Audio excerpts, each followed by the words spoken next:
had a really good childhood. There was always going to be trouble, I think, just because I was a wild child. My brother was taken from us in a hit-and-run accident.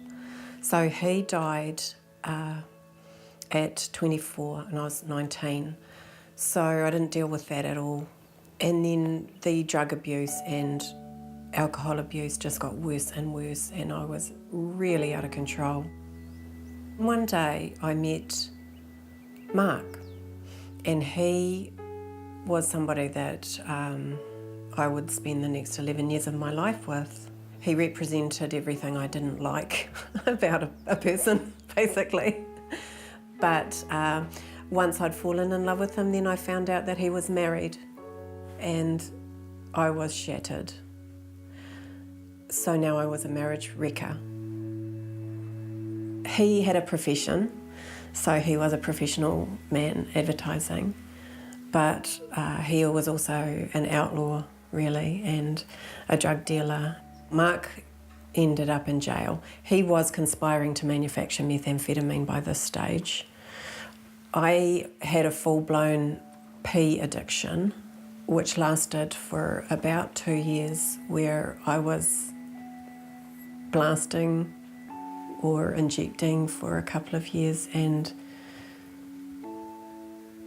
by the end of that I was about as low as you'd want to get as far as being a junkie. My health had completely gone, my self-confidence had gone. I had become a person that I actually didn't recognise at all, and then I started not liking that person that I saw. The more wasted I got, the stronger the question in my heart became, what is it all about? What is the meaning of life? Why are we here? Why am I here? And gradually I began to give up addictions. We had a baby after 10 years of being together.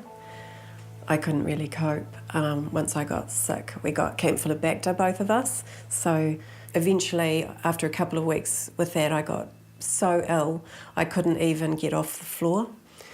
Just completely at the end of myself, couldn't make my baby one more bottle. Dad said, sure, I'm on my way, pack your bag and I'll be there. Said goodbye to Mark and said, I'll see you in a couple of days when I'm better. And we never ended up going back. I have to honour Mum and Dad and Sam for standing by me. When I got back to Mum and Dad's, I couldn't even walk without holding myself up along the furniture. And I looked into the mirror in the bathroom and I saw the mask of death in my face in the mirror looking back.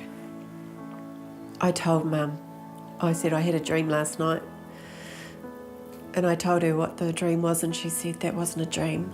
It was a vision. That was God pulling back the spiritual curtain and showing you what's really going on.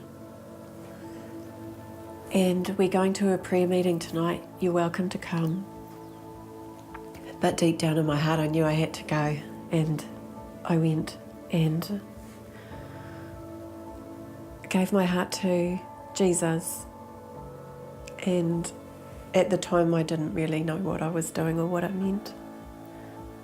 I didn't feel any different. But I thought, well, what have I got to lose? That decision I made at that prayer meeting changed my life and gave God the permission He needed to restore my heart, to show me who I really was. Now I can identify with a lot more people than I could have before. I can honour those that society scorn, like the drug addict, the prostitute, the gang member, whatever. I see them as God intended them to be. I see them as somebody that Jesus died for. And I'm really grateful for that. The ultimate honour goes to Jesus.